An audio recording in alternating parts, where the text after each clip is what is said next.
Jadi mohon ini supaya majelis ini kan majlisul ilmi Rasulullah, coba terlatihlah mengatakan Allah itu subjek, Allah itu al-fa'ilul mukhtar, Allah itu al-fa'ilul mukhtar, Allah itu yang menentukan alam ini. Dan Allah mensifati dirinya wa annahu huwa adhaka wa abka. Allah itu zat yang memberi orang itu bisa tertawa, dan Allah juga yang memberikan orang itu bisa menangis. Mbok kayak apa kamu neror umat, amal nggak mesti diterima gini-gini, ternyata neng majelis nangis ya, mulai guyu kadang guyu-guyu ini ngenyak tenang nih. Daripada apa ya, agak-agak merodok orang yang dohirnya beda dengan batinnya, nggak perlu distatuskan seperti itu. Ya sudah, biasa saja. Jadi nah, fi muqaddimihim, imam besar dalam manhaj ini namanya Abul Hasan apa? Asyadzili. Abul Hasan Asyadzili itu kalau ada orang tanya gini, beb saya ini susah, sholat saya tidak mesti diterima Allah gini-gini, marah. Nggak usah. Kafa bika jazaan an radiyaka laka ahlan. Sudah kamu ditakdir pernah sujud itu sudah keren. Saya itu andaikan dapat kabar dari malaikat bahwa sholat kamu tidak diterima, saya tidak susah. Bukan karena sombong, pernah ditakdir sholat sujud ning Allah itu keren. Kayak apa malunya kita ketemu Allah kemudian kita di bumi tidak pernah sujud. Makanya itu Abul Hasan Asyadzili, kowe ora usah mikir salatem ditampa ta ora usah mbok mikir. Kowe ditakdir tau sujud itu hebat. Kafa bika jazaan an radiyaka laka ahlan. Cukup kamu mendapat balasan dari Allah, kamu pernah ditakdir sujud. Gak perlu ngaji alim alamas, gowo sawi ngalor Idul Jalalain keren. Paling gak malaikat pernah melihat kamu, gowo tak kitab kudi. Gak penting paham gak penting. Karena isra bakat paham Mas. Jadi Abul Hasan Asyadzili adalah orang yang, dan itu Al-Hasani ya, dan itu Al-Hasani. Makanya macam-macam, kita yang Al-Husaini sudah kita punya Faqih Muqaddam, punya banyak. Di Al-Hasani yang paling populer diantaranya adalah Abul Hasan Asyadzili. Beliau tuh kalau ngendikan sesuatu itu positif terus. Termasuk itu ketika ada orang resah sholat saya diterima ndak, kata beliau, wes kowe sing sempurna ditakdir tahu sujud. Saya itu sebetulnya kadang-kadang ngiris, wes sholatku tompo ta ora, tapi saya sangat sadili, sangat sadili. Saya nggak pernah berdoa ya Allah ibadah kami jenengan terima ndak, karena takut kalau doa gitu keterusan itu terus ditompo ora ya, akhirnya keterusan gitu, akhirnya ngenes. Masa orang pernah sujud ngenes? Lama-lama gini setan masuk, apa artinya saya sujud ternyata gak diterima. Lu wong kawula kok iskal tentang pernah sujud. Itu kan ibarat gini, kamu ngasih uang sama orang tua kamu, misalnya Habib Soleh ngasih uang Habib Ali, terus apa artinya tak kasih, kemudian beliau tidak terima kasih, itu kan lucu. Terima kasih tidak terima kasih, seorang anak ngasih orang tua itu keren. Makanya saya bangga dengan Habib Soleh ketika beliau mengumrohkan Habib Ali, sudah mendaftarkan haji Habib Ali. Gak usah mikir diterima apa enggak, wes keren, itu sudah perilaku yang keren, yang hebat. Makanya saya sering tuh pada orang mau cerai tanya saya, Gus saya ini cerai gak, istri saya kurang ajar gini. Gak usah, lalu bojoku lo judes, uang di bojoku wes keren, paling gak kowe radarani jomblo.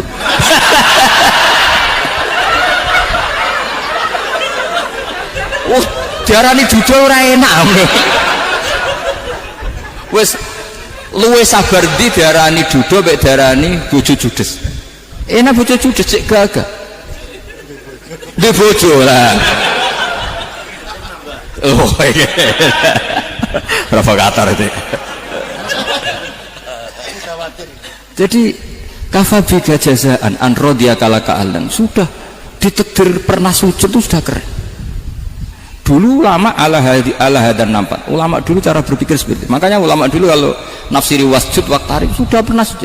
Di Quran nggak pernah ada ayat wasjud lan sujudo siro ingkana kada wa kada ingkunta mutayakinan bikobuli sujudi, kan ada sujud ya sujud saja, tidak usah mikir makbul apa tidak makbul. Sudah kalau sujud pasti waqtarib.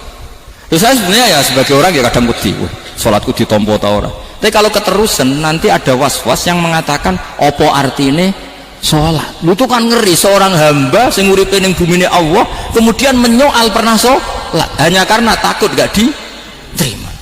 Itu kan geblek banget. Biasa jenis kiai yang di partai itu. Saya enggak tahu kalau kening dikom. Sedih umat masa kamu gak ono keren blas. Jadi nah nanti kalau misalnya ada manhajnya Habib Soleh yang tidak seperti itu tidak apa-apa, mungkin supaya orang nggak takabur, nggak fakhr, sehingga makanya mulai dulu lama itu ya partainya kalau nggak rojak ya khauf. Nah saya ini yang terang-terangan ikut partai rojak saja, Pak. Partai rojak karena banyak yang sudah di partai khauf, tapi saya rojak yang bil ilmi tadi. Makanya Sayyidina Umar radhiyallahu anhu itu yang namanya sama sujud, saya itu punya kitab Habib Soleh pernah tak tunjukin tulisan tangan saya, muji-muji sujud. Sayyidina Umar ketika ditusuk seorang kila itu Majusi, Abu Lu'lu' terkenalnya itu Hulamul Mughirah terkenalnya, ditusuk, dia sahabat, beliau sahabat wali. Jadi nusuk Umar itu kayak apa? Nusuk Mas Hakom aja dosa besar, apalagi nusuk Umar. Itu ketika ditusuk, dia itu ya punya dendam, namanya manusia itu punya dendam. Artinya namanya orang kan mangkel sama yang nusuk. Kalau orang mangkel itu inginnya kan yang nusuk itu masuk neraka. Tapi apa kata Umar? Ngendikan gini, tanya pertama, yang nusuk saya siapa? Orang Majusi. Orang Majusi, Hulamul Mughirah. Alhamdulillah alladzi lam yaj'al maniyati biyadi rajulin lam yasjud laka sajdatan yuhaju biha indaka yaumal qiyamah. Saya itu senang Gusti, yang nusuk saya orang yang nggak pernah sujud sama jenengan. Jika kalau saya dendam supaya dia masuk neraka, saya nggak takut orang itu nuntut sama saya. Tapi kalau dia pernah sujud, pernah sholat, kemudian dia masuk neraka karena nusuk saya, kemudian dia berargumentasi, saya pernah sujud ya Allah, kenapa engkau masukkan neraka? Saya tidak berani jawab ya Allah, saking hormatnya sama yang namanya sujud. Jadi kamu dendamnya kesampaian, cara Jawa, dendam dengan tanda kutip ya, tidak makna semestinya. Jadi mangkel mbek sing nusuk, nak mlebu neraka pantas, wong ora tau sujud wae Gusti gitu. Tapi kalau pernah sujud, kemudian dia masuk neraka karena saya, bisa yuhajuni biha yaumal qiyamah. Jadi kayak apa sujud? Saya apa? Nabi itu kalau muji sujud sampai mengingatkan wa hatta takuna sajdatul wahidatu khairan minad dunya wa ma fiha. Nanti kalau kamu di akhirat ketemu Allah, kenangan terbaik kita apa? Di dunia pernah sujud. Keren kan? Cara ning pondok wis tau bayar syariah. Cara sowan kiai tau ngampopi Mas. Wis go jajan. Nah tapi kadang syaitan itu masuk tadi. Apa artinya sujud gak mesti ditompo, apa artinya sowan Habib ngaturi gak mesti ditompo, ngaturi kiai. Akhirnya ada ketakutan. Nah kalau ketakutan ini berlebihan lama-lama, ma faidatus sujud. Wah itu sudah buruk sekali, wong hamba kok tanya ma faidatus sujud. Nah ini di pentingnya mazhab-mazhab Syadzili. Jadi saya ngaji agak-agak uraan wa amdan. Kalau ini watak sudah, bukan. Jadi uraan itu ada dua, ada yang amdan bismil ilm, ilmunya banyak terus milih manhaj. Insya Allah saya partai itu. Ada yang uraan bakat Mas. Ada ya? Ada apa banyak? Nah sebetulnya khauf juga gitu Bim. Ada khauf itu karena ilm. Ada Habib alim alama atau kiai alim alama, dia tahu masyarakat kalau ngikuti Gus Bak nanti jadi fakhr, kurang tawaduk, terus dia milih partai khauf. Lah yang buruk itu ada kiai yang milih khauf pancen dari awalnya sati cilik ya. Jenisnya wis sati. Jadi sebenarnya dia tidak cukup ilmunya nerangkan khauf, cuma jenisnya wis sati cilik. Wong ning omah lawang dikunci ono gludak-gludak, ono hantu putih. Jadi ya sama, yang bawa rojak bisa bawaan dablek, yang bawa khauf bisa saja bawaan ati cilik. Nah kita ingin yang bawa rojak ya bismil ilm, yang bawa khauf juga bismil ilm. Ya ono teh Mas, wong sing ati gede pegawene dua blek, tapi enggak bawaan rojak, mung bawaan dablek. Ada yang ati cilik tapi bawaan khauf. Jadi mengatakan khauf tapi sebetulnya bawaan ati cilik. Nah kita inginnya ndak, kalau rojak ya bismillah kayak Abdul Hasan Asyadzili, kalau yang kampanye khauf kayak Sayyid Abdul Haddad bawaan apa? Ilm. Sehingga kita ini Qul inni ala bayyinatin mir rabbi, semua itu berdasar ilmu sing jelas welo-welo. Makanya semua nabi memaklumatkan apa? Qul inni ala bayyinatin mir rabbi. Jadi semua ilmu syaratnya apa? Bayyinah. Bayyinah itu kebenaran ilmiah sing jelas welo-welo. Makanya itu yang disebut Allah Subhanahu wa taala mensifati kekasihnya yaitu Nabi Muhammad sallallahu alaihi wasallam, lam yakunil ladzina kafaru min ahlil kitabi wal musyrikina munfakkina hatta ta'tiyahumul bayyinah rasulun minallah yatslu suhufan mutahharah.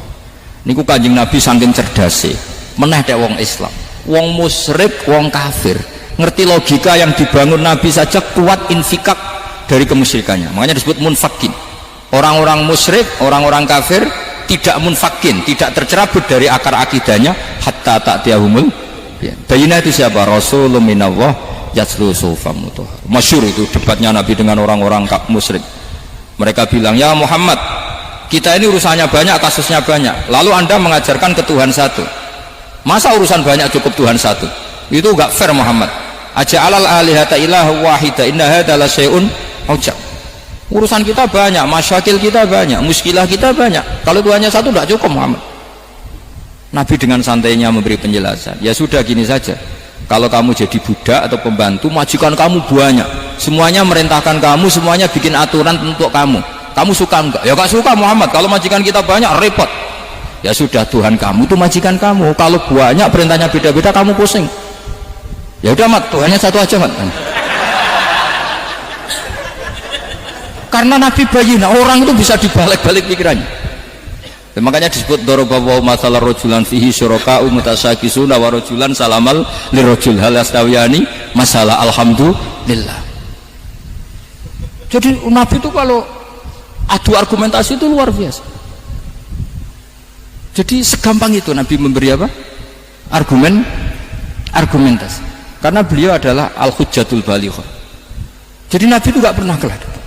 Pernah Nabi debat sama orang Yahudi, Muhammad, saya ini turunan Ibrahim, kita ini Israel ya, kita tahu Israel adalah turunan Nabi.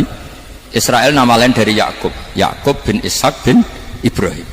Padahal Yakub ini punya anak namanya Yahuda, makanya Yahuda bin Yakub bin Ishak bin. Kita ini yang mirip Ibrahim, bukan kamu.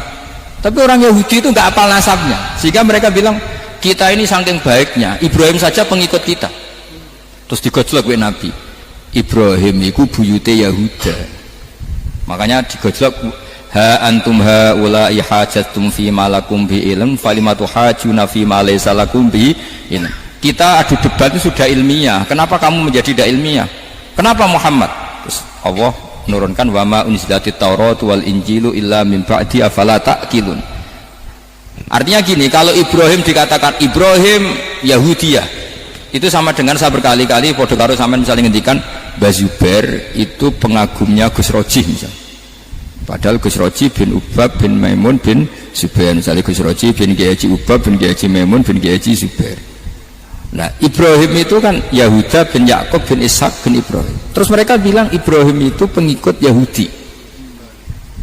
Itu kan kebalik-balik. Kayak Habib Hasan itu pengagum Habib Soleh. Kan Habib Hasan rohnya ini gimana, ini sih mbahnya kok dianggap. Nah sehingga orang Yahudi ketika Nabi berdebat beda dengan Nabi Muhammad SAW. Ketika ditanya kenapa kamu yakin agama tauhid, millata abi, karena ini agama nenek moyang saya, millata abikum apa?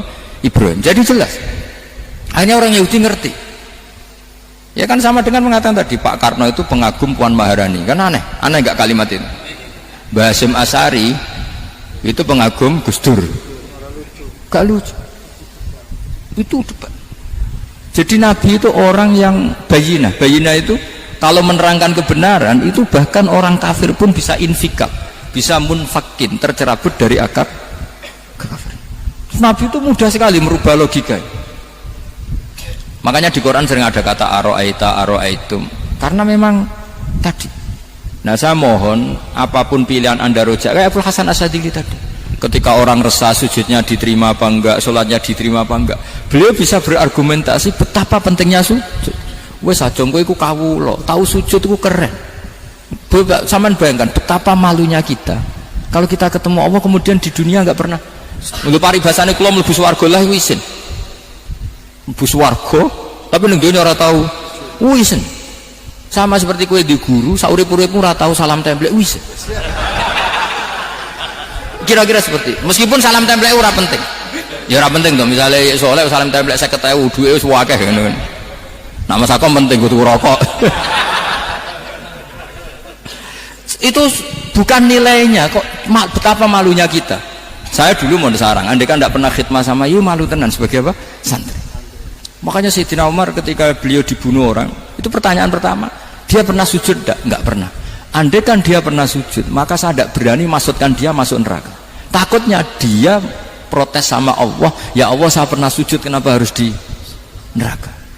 Atau Umar ditanya Allah gini, Umar, kue ridho wong sing tambah aku kemudian dia di neraka,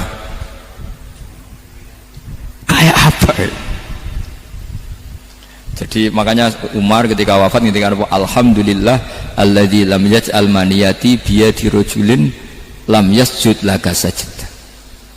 Ya, jadi saya mohon sekali, jadi majelis ini sebuah majelis mubarak, caranya tauhidnya dibenarin, ya, tauhidnya dibenarin. Jadi Allah itu adhaka wa abka, Allah itu al-hadi, Allah itu ar-razzaq, sehingga menteri ekonomi mbok salah rumusillah wong tetep mangan, mergo Allah itu ar-razzaq. Mbok negara dikelola keliru lah wong tetep mangan, wong Allah itu ar-razzaq. Kiai rada akeh sing di masalah, tapi ya tetep agama ini jalan. Lho andai kan syaratnya agama ini kiai ini bener, wah ya repot. Kowe iso bayangno masakom bener terus. Tapi agama ini berkali-kali coba di TV itu banyak nyun sewu, ada ustadz, ada kasus apa, ada kiai, kadang ada masalah hukum. Agama ini jatuh ndak masalah. Padahal di TV itu sudah dinasionalkan kan, ada kiai terlibat kasus hukum atau ustadz tertangkap karena melakukan apa itu. Tapi nggak ngefek, karena agama ini bihifdzillah wa biriayatillah. Sama. Negara naik kadang manajemen ekonominya nggak jelas, tapi masyarakat ya makan karena Allah Razzaq. Sama, aku kancanan Mas Ako mengeluh, tapi Allah adhaka, akhirnya iso guyu. Padahal orang nonton ngeblas kancanan dia. Tapi karena Allah itu adhaka. Nah kita dengan istri yang kita cintai, dengan keluarga kadang yang nangis. Karena Allah itu zat yang bisa memberi abka. Wa annahu adhaka wa abka. Terus wa annahu wa amata wa ahya. Kita tidak ingin mati, ya mati saja karena kita objek. Nah hidayah itu seperti itu. Allah al-hadi, apa? Allah itu kayak apa Korea, negara ateis, nggak kebayang di sana ada ngaji Aqidatul Awam, Mabadi' Fikih. Sekarang banyak. Saya tuh kalau beli Aqidatul Awam kerdusan, kirimkan ke Korea. Sebelum saya ke Korea, karena sebagian santri saya di Jogja, di sana ada ngaji Aqidatul Awam, ngaji Takrib. Bahkan saya di sana dilagokno sakduna fid dunya. Kayak apa Allah kalau ingin bikin hidayah? Karena Allah itu al-hadi. Wong Indonesia digerakno seneng duit, bareng wis seneng duit mau apa? Korea. Setelah di Korea tersiksa karena gak ada tempat sujud, akhirnya urunan. Segampang itu kalau Allah mengendaki. Itu gak dibenem MUI, gak dibenem, karena Allah al-hadi. Jadi saya mohon sekali tauhid ini dibenerin dulu. Allah tetap al-fa'ilul mukhtar, apa? Al-fa'ilul mukhtar, sehingga Allah mensifati dirinya adhaka. Mbok kamu bendung kayak apa, orang ngaji saya tetap guyu. Sekarang iso mbuli saya, oh Gus Bab ngaji saya guyu. Allah yang memberikan guyu kamu itu. Andai kan sesuai status kamu, kowe ora ngarep guyu. Utang akeh, jatuh tempo, bojo ora percaya. Gede-gede kayak paham. Ya, jadi ini tak isyatkan jenengan, saya ini tadi bawa kitab Fathur Rahman di Tholibi ayat itu, karena mau tak kasihkan hadiah ke saya itu Marhafid sebagai penyempurna karena beliau sudah Al-Husaini. Semoga ini dapat barokahnya Al-Hasani. Ini dikarang oleh zurianya Abdus Salam bin Masis. Abdus Salam bin Masis adalah guru dari Abul Hasan apa? Asyadili. Jadi kita tahu Sahibul Hikam Ibnu Athaillah As-Sakandari muridnya Abul Abbas Al-Mursi. Beliau muridnya Abul Hasan Asyadili. Beliau muridnya Abdus Salam bin Masis. Yaitu Alami Zada ini min dzurriyyati Abdus Salam bin Masis. Jadi ini Al-Hasan. Jadi ini sudah klub, karena mulai dulu ya tradisinya gitu, banyak sabaib ngaji barojak bafadol, nanti yang bafadol barojak yang ngaji Habib lagi, seperti sanadnya Soleh di Sarang. Ya Soleh ngaji Mbah Mun, tapi Mbah Mun ngaji Sayyid Alawi Sadat, ya ngaji Sayyid Zaini Dahlan, nanti setelah Sayyid Zaini Dahlan ngaji Ajam lagi Usman Adim Yati. Jadi ya biasa mulai dulu silsilah ya seperti itu. Jadi seperti dulu Ibnu Abbas termasuk Qorobatul Rasulillah. Jadi dulu Qorobatul Rasulillah itu Bani Hasyim sama Bani Muttalib. Tapi kalau sekarang ya tentu para sadat, para habaib. Jadi dulu biasa Ibnu Abbas ngaji ke Zaid bin Sabit. Itu Ibnu Abbas yang mencium tangannya Zaid bin Sabit. Tapi Zaid bin Sabit juga mencium tangannya Ibnu Abbas karena Qorobatul Rasulillah Shallallahu Alaihi Wasallam. Jadi saya mohon semuanya itu insaf bil ilm, ya insaf bil ilm. Kayak tadi munfakina hatta ta'tiyahumul bayin. Jadi bayina itu orang yang kalau menerangkan itu memberi penjelasan sing jelas welo-welo.